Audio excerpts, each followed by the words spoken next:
Shalom Bapak Ibu yang dikasihi oleh Tuhan. Apa kabar? Mari kita buka kitab kita dari Keluaran pasal yang ke-14 ayat 19 sampai ayat yang ke-31. Semua sudah dapat? Amin. Kita akan baca secara bergantian ayat 19 dan ayat ke-31. Nanti kita membaca bersama-sama. Kemudian bergeraklah malaikat Allah yang tadinya berjalan di depan tentara Israel, lalu berjalan di belakang mereka, dan tiang awan itu bergerak dari depan mereka, lalu berdiri di belakang mereka.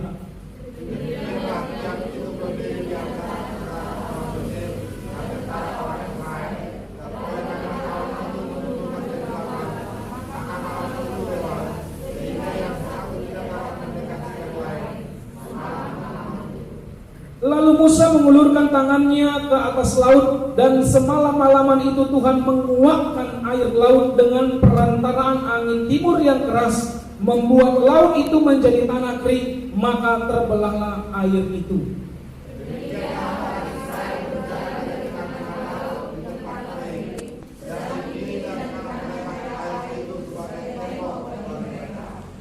Orang Mesir mengejar dan menyusul mereka segala kuda Firaun, keretanya dan orangnya yang berkuda sampai ke tengah-tengah laut.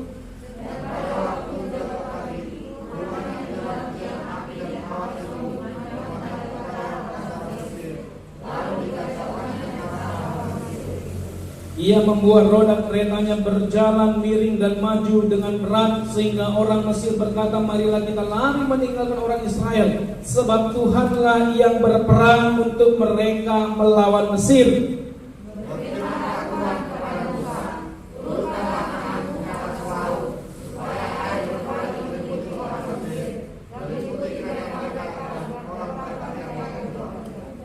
Musa mengulurkan tangannya ke atas laut, maka menjelang pagi berbaliklah air laut ke tempatnya, sedang orang Mesir lari menuju air itu. Demikianlah Tuhan mencampakkan orang Mesir ke tengah-tengah laut.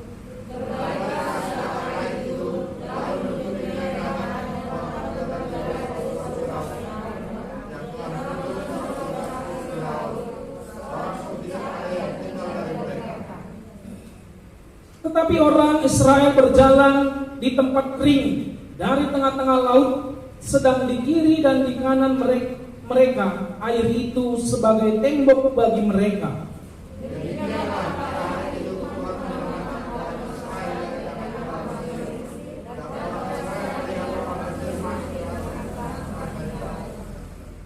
Kita bersama-sama. Ketika dilihat oleh orang Israel betapa besarnya perbuatan yang dilakukan Tuhan terhadap orang Mesir, maka takutlah bangsa itu kepada Tuhan, dan mereka percaya kepada Tuhan dan kepada Musa hambanya itu. Amin. Sebenarnya firman Tuhan. Bapak Ibu dikasih oleh Tuhan Yesus Kristus, hari ini kita akan belajar tentang yang namanya mukjizat di tengah kesulitan. Hari ini saya bersuka cita karena hari ini saya berulang tahun. Ya, saya hari ini semakin tua. Tadi malam saya bersyukur sekali, ya, istri saya memberikan saya cake, ya, saya suka cinta sekali, ya, walaupun agak boyong sedikit nggak apa-apa, ya. Tapi itu karena cintanya, ya, itu karena cintanya dia buat. Saya lagi persiapkan khotbah, ya, saya persiapkan khotbah, saya buat PowerPoint, dia bilang, ini Pak, selamat ulang tahun, ya, selamat ulang tahun. Saya senang sekali, ya, saya senang sekali. Walaupun belum ada kadonya, apalah, ya, jadilah, ya, itulah kadonya, itu yang terbaik. Saya mencintai dia. Mukjizat di tengah kesulitan, ya, mukjizat di tengah kesulitan. Hari ini kita akan belajar yang namanya mukjizat. Bisakah terjadi mukjizat di tengah kesulitan? Bisa nggak terjadi mukjizat di tengah situasi yang saat hari ini terjadi? Ada sebuah ilustrasi, mungkin kita sudah pernah mendengarnya atau pernah dibagikan. Ya, ada tentara Amerika yang sedang berperang, ya, teman-temannya sudah lari kocar-kacir, Tetapi satu orang tentara ini dia terpencar dari temannya. Dia masuk ke dalam sebuah gua, ya. Dia situ berdoa berlutut kepada Tuhan, Tuhan selamatkan aku. Kalau Tuhan tidak selamatkan aku pasti mati. Kalau Tuhan tidak selamatkan aku, pasti aku menjadi tawanan. Dua filosofi tentara. Tahu Pak apa? Anak tentara? Pak Majunta ini anak tentara, pendeta tentara. Dua filosofi anak tentara. Dua filosofi tentara. Yang pertama, mati sebagai pejuang, ya, dan tidak boleh menjadi tawanan. Itu filosofi, ya. Itu filosofi seorang tentara. Dia tak boleh jadi tawanan. Lebih baik mati menjadi seorang pejuang daripada menjadi seorang tawanan. Lalu dia berdoa kepada Tuhan, dia berdoa kepada Tuhan. Tidak ada yang terjadi. Tidak ada yang terjadi. Lalu datanglah seekor apa? Laba-laba. Ya, ibu ini sudah tahu ceritanya, ya. Laba-laba lalu membuat jaringnya. Dia berkata, untuk apa laba-laba ini? Kecil ini tidak bisa menolong saya. Yang kecil ini tidak bisa membantu saya. Laba-laba itu terus membuat jaringnya, Akhirnya dia melihat derapan kaki musuhnya itu dan menoleh ke mulut gua. Dan mereka melihat apa? Jaring laba-laba. Tidak mungkin ada orang di dalam tanpa merusak jaring laba-laba. Di situ dia baru mengerti. Ini mujizat Tuhan. Ini pertolongan Tuhan. Ini keajaiban Tuhan.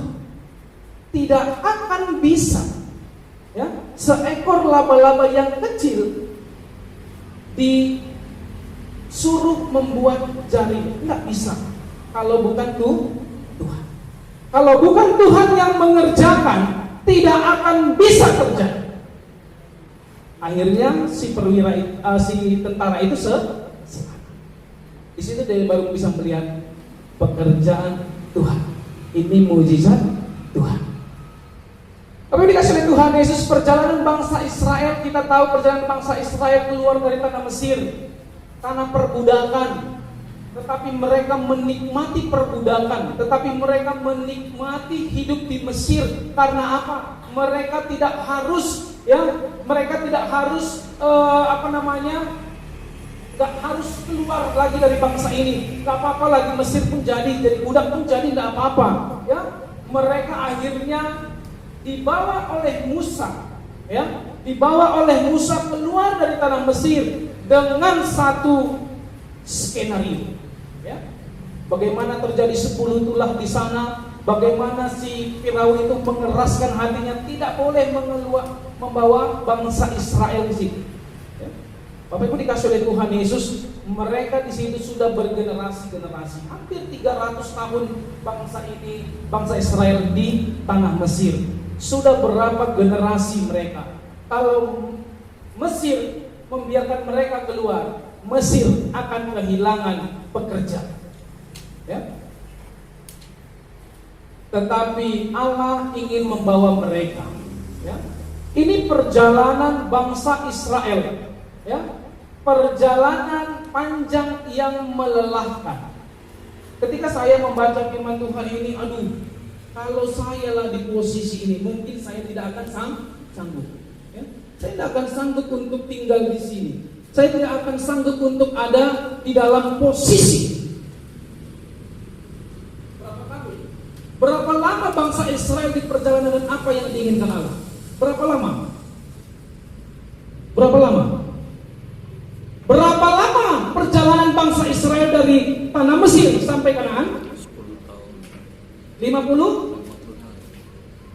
80? 40 tahun.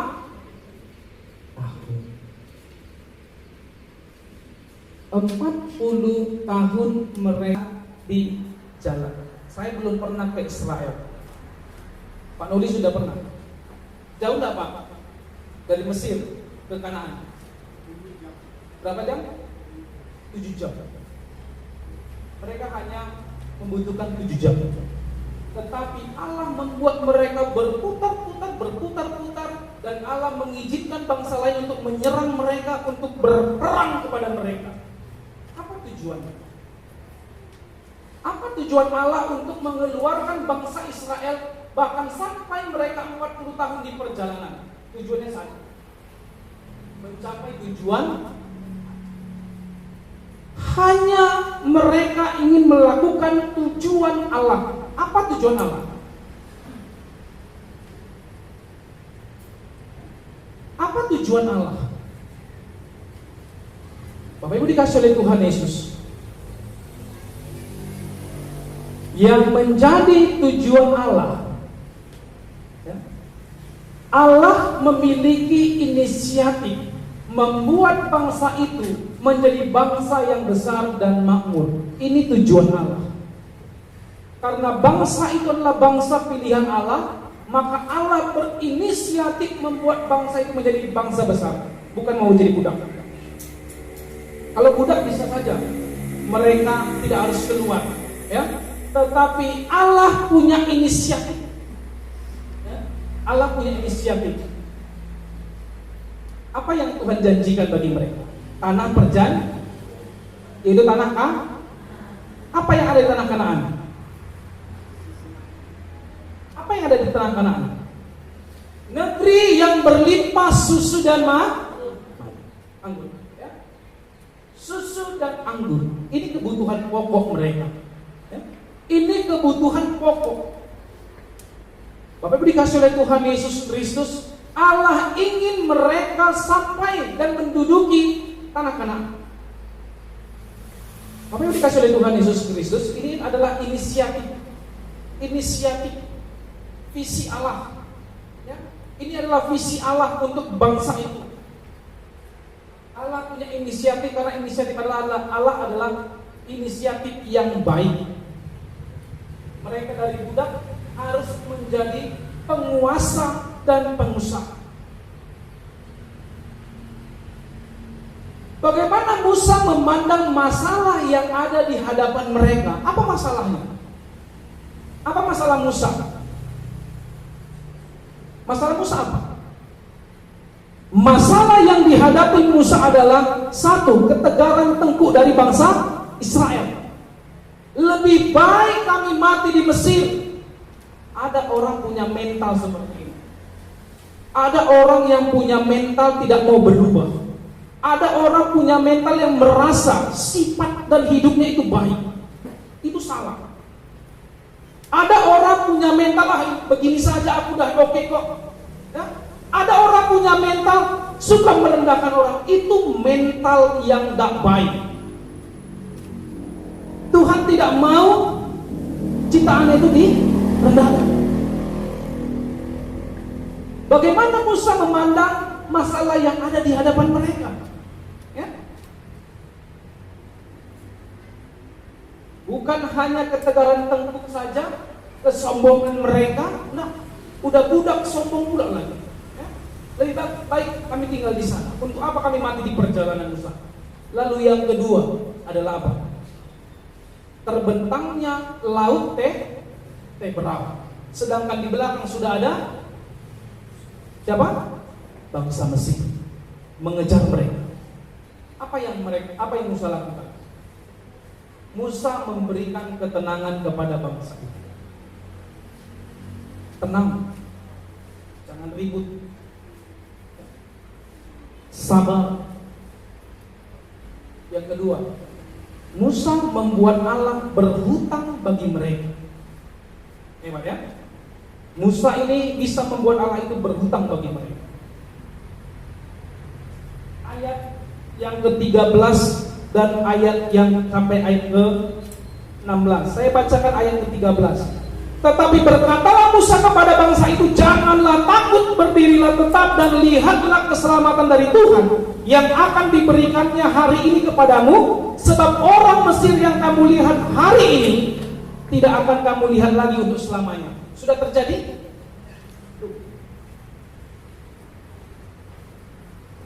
Tuhan akan berperang untuk kamu dan kamu akan diam saja. Sudah terjadi? saya suka di ayat selanjutnya. Saya sangat suka sekali.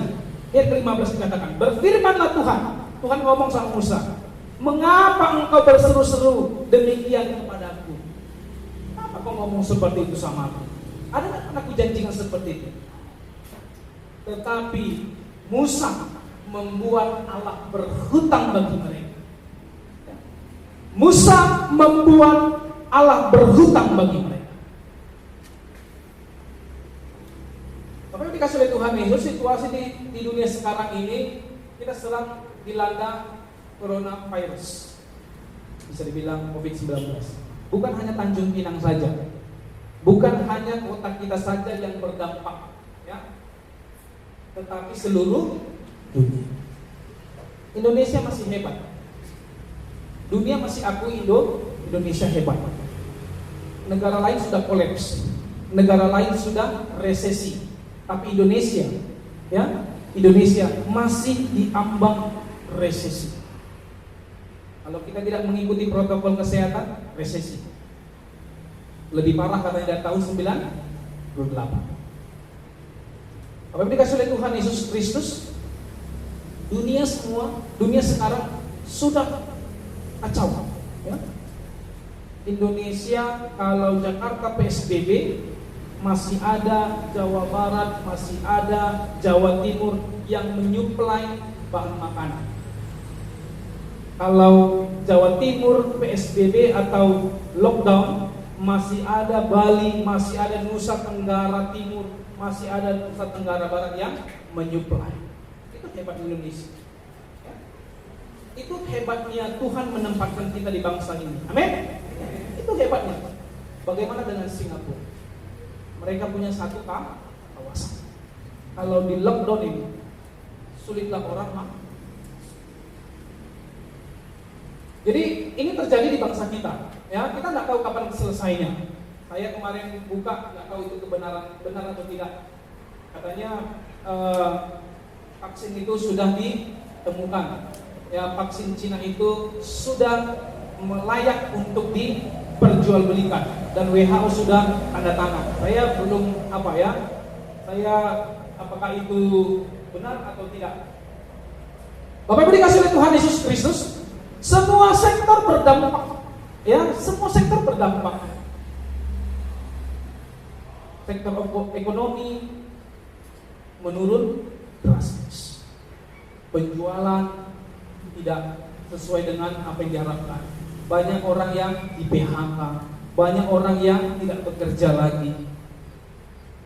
Pendidikan, ya, sektor pendidikan mengharuskan anak dan guru sekolah secara daring. Ya? Bapak Ibu dikasih oleh Tuhan Yesus Kristus, dan tadi malam cari berapa tingkat stres anak-anak. Ya?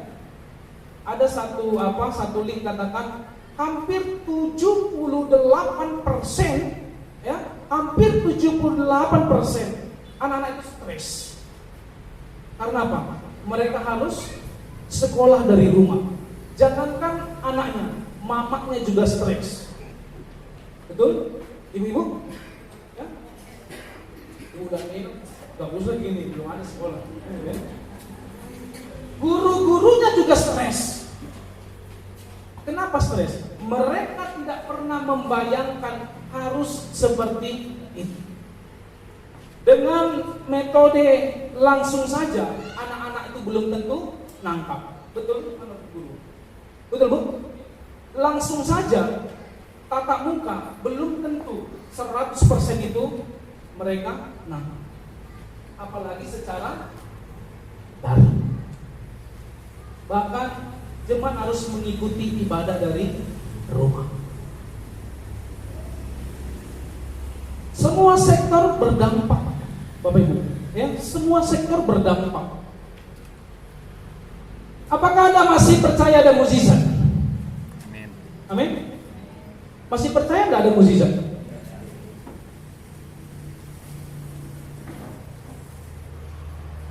Kita ada sampai saat hari ini karena mukjizat. Amin. Bapak Ibu tidak kena corona, itu mukjizat. Kita masih bisa makan sampai hari ini, itu karena mukjizat. Jadi jangan katakan gak ada mujizat. Oh, bagaimana ini usahaku bangkrut atau apa semuanya. Ingat, masih mujizat. Hidup aja pun kita itu sudah puji. Bagaimana keluarganya yang sudah meninggal, yang tidak bisa dia lihat,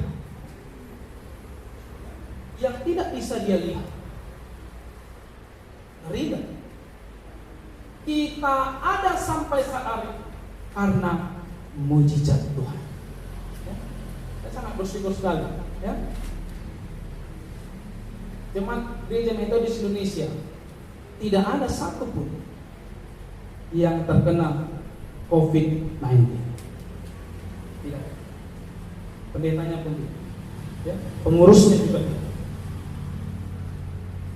Mudah-mudahan sampai selesai tidak ada yang terkena. Amin.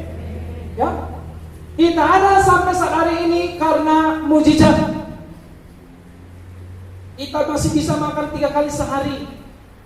Kalau nggak enak lauk bisa makan di luar. Itu mujizat. Ya? Kita masih bisa makan. Banyak orang yang tidak bisa makan lagi.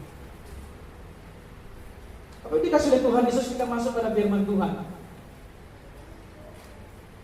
Ketika mereka dikejar-kejar oleh bangsa Mesir, ada sesuatu yang Tuhan nyatakan di tengah-tengah perjalanan mereka. Di ayat ke-19 dikatakan apa? Kemudian bergeraklah malaikat Allah yang tadinya berjalan di depan. Tadinya malaikat itu di depan, tetapi malaikat itu mundur ke belakang, sampai ke belakang daripada bangsa Mesir. Untuk apa? Untuk menutupi mereka awan hitam. Berapa lama?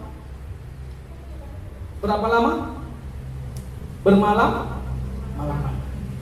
Semalaman awan gelap menutupi bangsa Israel dan bangsa Mesir. Apa artinya?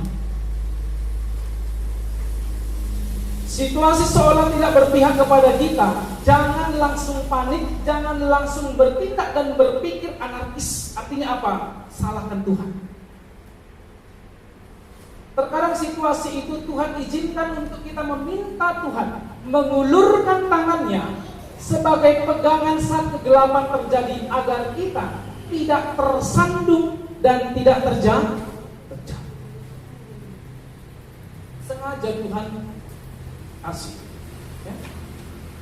Siapa yang tidak meminta pertolongan Tuhan, maka dia akan tersandung dan terjatuh. Itulah yang terjadi. Bangsa Israel dapat berjalan terus dalam kegelapan karena ada Allah. Tetapi bangsa Mesir tidak, karena mereka tidak percaya kepada Allah Israel. Jemaat yang dikasih oleh Tuhan Yesus Kristus,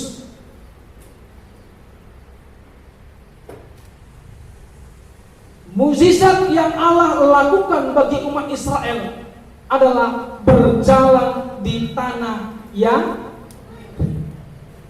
bisa tak kita bayangkan, laut, lalu Allah membelahnya, tapi di tengah-tengah itu adalah tanah yang seharusnya tanah itu adalah basah, becek. Tetapi Allah membuat bangsa itu berjalan di tanah yang kering, tidak becek, tidak jorok, tidak tidak mereka jijik. Tapi sekalipun kelihatan sulit situasi ini, tetapi Allah tetap membuat kita berjalan lancar. Kalaulah jalan itu becek, dapat tak mereka dikejar oleh bangsa Mesir? Dapat. Tapi Tuhan tidak pernah terselami. Tidak pernah kita bisa menyelami kuasa Tuhan. Bisa dibuatnya di tengah-tengah itu jalannya kering. Sekalipun kelihatan sulit situasi ini, nggak tahu kapan selesai, tapi Allah tetap membuat kita berjalan lancar. Tetap berjalan. Kalau dulu makannya ikan, ya, ikan, sekarang pun ikan juga. Ikannya malah dipotong. Kalau dulu potong 2, sekarang harus potong 3, biar cukup sampai nanti sore. Kan gitu ya. Tetap berjalan dengan lancar. Lalu yang kedua, Allah membentengi. Apa dikatakan? Ketika bangsa itu berjalan di tanah yang kering, kiri kanannya adalah air laut. Air laut itulah yang membentengi mereka. Kalaulah tidak dibentengi, apa nggak dimakan hiu mereka habis? Apa enggak diapakan hewan-hewan yang ada di laut itu? Tetapi Allah yang tidak terselami itu melakukan pekerjaan yang tanpa batas. Allah membentengi keluarga, pekerjaan usaha, pelayananmu. Benteng Allah lebih kokoh daripada apapun. Ya. Kita pakai strategi ini, tapi tanpa melibatkan Tuhan, hancur, runtuh. Sehebat apapun kita menguasai ilmu bisnis, kalau kita tidak melibatkan Allah untuk membentengi itu, roboh. Keluarga kita roboh, pekerjaan kita roboh, usaha kita roboh. Mukjizat Tuhan bagi bangsa ini. Apa yang terjadi pada musuh atau saingan Anda ketika memiliki niat jahat kepada Anda? Setiap pelaku bisnis, setiap pelaku usaha, setiap pekerjaan, pasti ada orang yang tidak suka. Itu hukumnya. Tidak ada orang yang suka. Kalau ada pun orang suka sama Anda, semua suka sama Anda, itu tanda tanya. Kalau ada pun orang tidak suka semua sama Anda, itu pun tanda tanya. Apa yang salah? Kan seperti itu, ya. Hamba Tuhan pun seperti itu. Kalau semua jemaat itu suka, itu tanda tanya itu. Berarti hamba Tuhannya G. Wah, dulu pelayanannya bagus itu, cuma semua suka. Rupanya diselidiki apa? G. Tapi kalau nggak semua pun nggak suka sama hamba Tuhan, tindakan itu. Kita nggak beres, kan seperti itu. Begitu juga dengan diri kita. Makanya saya hati-hati dengan orang yang baru datang, wah bapak ini hebat begini luar biasa, ini nanti pertama menjatuhkan saya. Ya? Wah bapak ini hebat luar biasa ini daripada hamba Tuhan dulu ini begini. Ini nanti akan menjatuhkan saya. Ya?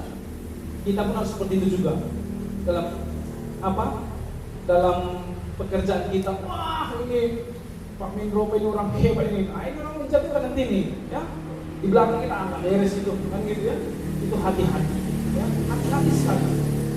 Apa yang terjadi pada musuh atau saingan Anda ketika memiliki niat jahat? Yang pertama adalah mereka akan mengejar atau melakukan segala cara tetapi tidak akan pernah berhasil. Ini yang dilakukan oleh bangsa Mesir untuk mendatangi siapa? Bangsa Israel. Mereka mengejar. Bangsa Israel ini apa? Kaki. Israel, Mesir ini apa? Kereta kuda Firaun. Kalau dikatakan kereta kuda Firaun artinya apa? Yang punya Firaun itu adalah yang terbaik daripada punya prajurit. Artinya kudanya adalah kuda yang terhebat, kuda yang berkualitas tinggi. Tetapi apa yang dilakukan Allah? Allah mengacaukan mereka. Ya. Mereka mengejar atau melakukan segala cara apapun, tetapi tidak akan pernah berhasil. Yang kedua, Tuhan akan menggagalkan segala rencana si jahat dengan caranya Tuhan, bukan dengan rencana saya dan saudara. Ketika ada orang berniat jahat kepadamu, jangan pernah punya pikiran ini, saya akan hancurkan mereka dengan caranya Bapak Ibu yang hancur. Percaya, Bapak Ibu yang hancur. Tetapi biarkan Tuhan yang bekerja baginya. Karena penghakiman manusia tidak sama penghakiman dengan Tuhan, ya. Karena Tuhan adil. Jangan Jangan pakai caranya saya bisa pakai cara saya, gagal. Ya, jangan pakai cara manusia. Bahkan di dalam pelayanan pun seperti itu. Jangan pakai cara manusia, gagal kita, hancur kita. Jangan dikasih oleh Tuhan Yesus. Orang yang bersyukur adalah orang yang selalu melihat mujizat dalam hidupnya. Amin. Ya. Orang yang bersyukur adalah orang yang selalu melihat mujizat. Dalam setiap langkah hidupnya pun dia lihat, ini mujizat Tuhan. Ini mujizat Tuhan. Ya.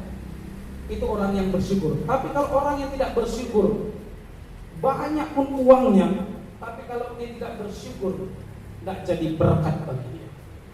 Ya. Tidak akan dia nikmati itu. Perhatikan, ada orang memiliki segalanya, tetapi hidupnya tidak pernah bersyukur. Itu dia tidak pernah menikmati. Ya. Dia tidak pernah menikmatinya. Jadi jemaat yang dikasih oleh Tuhan Yesus, hanya orang yang bersyukur bisa melihat sesuatu dalam kehidupannya, mujizat.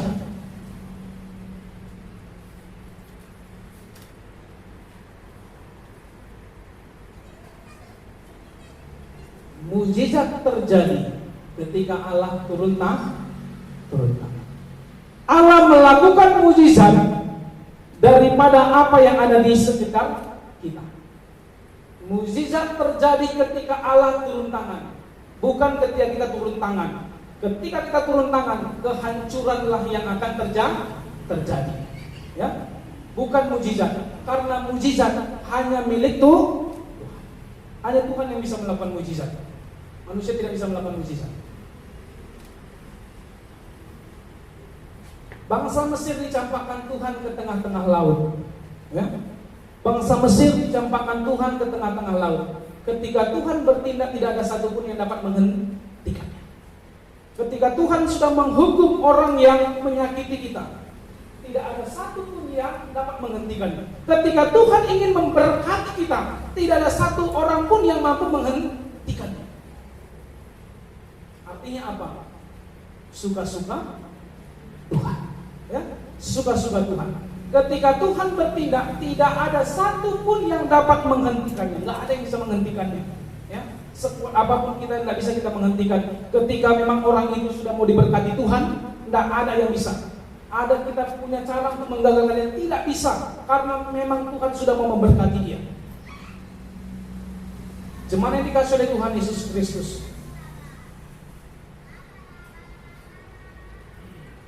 Allah berinisiatif menyelamatkan bangsa Israel dari bangsa Mesir dan membawa mereka ke tujuan Allah, yaitu tanah perjanjian. Ini inisiatif Allah ketika di perjanjian lama, membawa bangsa Israel ini dari tempat perbudakan. Yesus mati di kayu salib sebagai inisiatifnya untuk datang ke dunia dengan tujuan menyelamatkan manusia dari dosa agar kita bisa sampai kepada kekekalan. Kita tidak menjadi budak dosa lagi, ya. Kita tidak menjadi budak dosa, ya. Tetapi Tuhan berinisiatif menyelamatkan kita dengan mati di kayu salib. Jemaat yang dikasihi oleh Tuhan Yesus Kristus, kesulitan boleh ada dan menghampiri, tetapi mujizat Tuhan akan senantiasa nyata dalam kehidupan kita. Itu pasti ada. Selama kita hidup, persoalan, pergumulan, permasalahan pasti ada. Hanya orang mati yang tidak punya persoalan. Selagi kita masih hidup, kesulitan itu boleh menghampiri, boleh datang, ya, tetapi dia tidak berkuasa. Ya. Dia tidak berkuasa. Karena apa? Ada mujizat Tuhan yang membentengi kehidupan kita.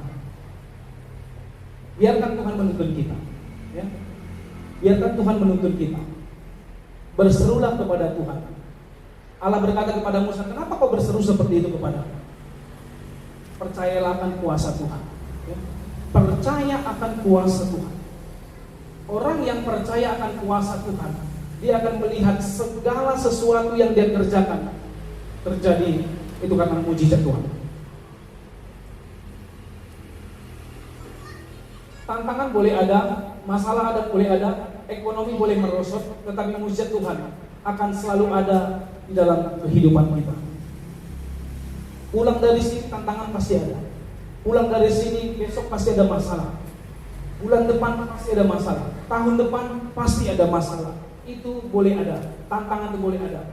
Tetapi mujizat Tuhan akan selalu ada di dalam kehidupan kita. Minta tangan Tuhan untuk menolong kita. Minta tangan Tuhan untuk menggandeng kita.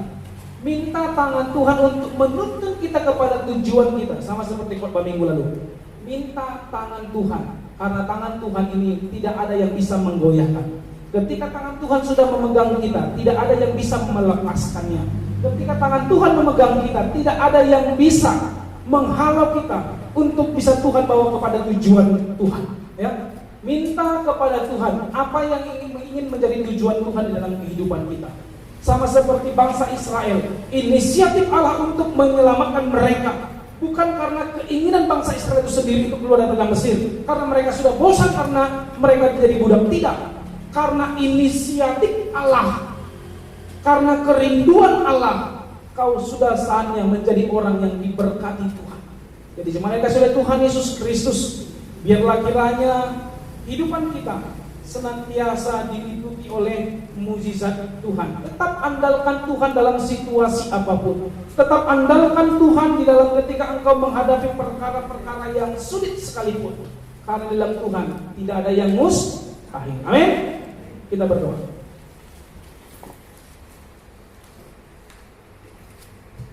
Bapa dalam surga, terima kasih buat kebenaran firman Tuhan hari ini. Kami mau berdoa Tuhan akan segala sesuatu yang Tuhan kerjakan bagi kami. Terima kasih Bapa, karena dalam setiap segi kehidupan kami adalah mujizat. Kami ada sampai saat hari ini karena mujizat Tuhan. Kami hidup sampai saat hari ini karena mujizat Tuhan. Jangan pernah biarkan kami sombong. Jangan pernah biarkan ketika ada pada kami melupakan Tuhan. Bapa yang baik, kami percaya Tuhan. Tuhan berinisiatif untuk mengangkat kami daripada keberdosaan yang sudah kami lakukan. Terima kasih Bapa. Biarlah firman Tuhan ini tertanam dan terpatri kuat dalam hati kami. Kami berdoa hari ini Tuhan, buat setiap jemaat Tuhan yang berulang tahun. Kami berdoa Tuhan untuk hamba-Mu Pendeta Septian sendiri, buat Bapak Esi Barani, buat adik kami Sharon Naomi Batubara, buat Bapak Bijay, dan juga adik kami Yesa Osaka Simajunta. Pertambahan usia ini adalah mujizat Tuhan. Kami tidak bisa menambah sehasta pun hidup kami, bahkan perjalanan kami. Hanya Tuhan yang bisa menambahkan umur kami. Tuhan memberkati dan menolong kami. Biarlah kiranya 1 tahun ke depan kami bisa memberikan yang terbaik hanya untuk Tuhan. Kami bisa mengisi hari-hari kami untuk kemuliaan Tuhan. Arahkan kami Tuhan ketika kami melakukan yang tidak Tuhan sukai. Arahkan kami Tuhan ketika kami sudah lari daripada jalur Tuhan. Terima kasih Tuhan. Tuhan yang menolong, Tuhan yang memberkati kami. Kami berdoa juga Tuhan buat setiap jemaat-jemaat Tuhan yang sudah memberikan persepuluhan mereka. Tuhan yang tolong mereka, Tuhan yang memberkati mereka, untuk bungkus mereka dengan kuasa Tuhan. Setiap pekerjaan mereka, Tuhan yang membuat mereka berhasil, dan Tuhan membuat keluarga mereka berhasil, dan juga Tuhan yang memberkati setiap usaha pekerjaan mereka. Bahkan apapun yang kerinduan mereka, Tuhan nyatakan. Biarlah kami bertanggung jawab setiap apapun yang menjadi perintah Tuhan. Terima kasih Tuhan Yesus. Biarlah hidup kami senantiasa berkenan di hadapan Tuhan. Terpujilah Tuhan. Dalam nama Yesus kami telah bersyukur dan berdoa. Haleluya. Amin.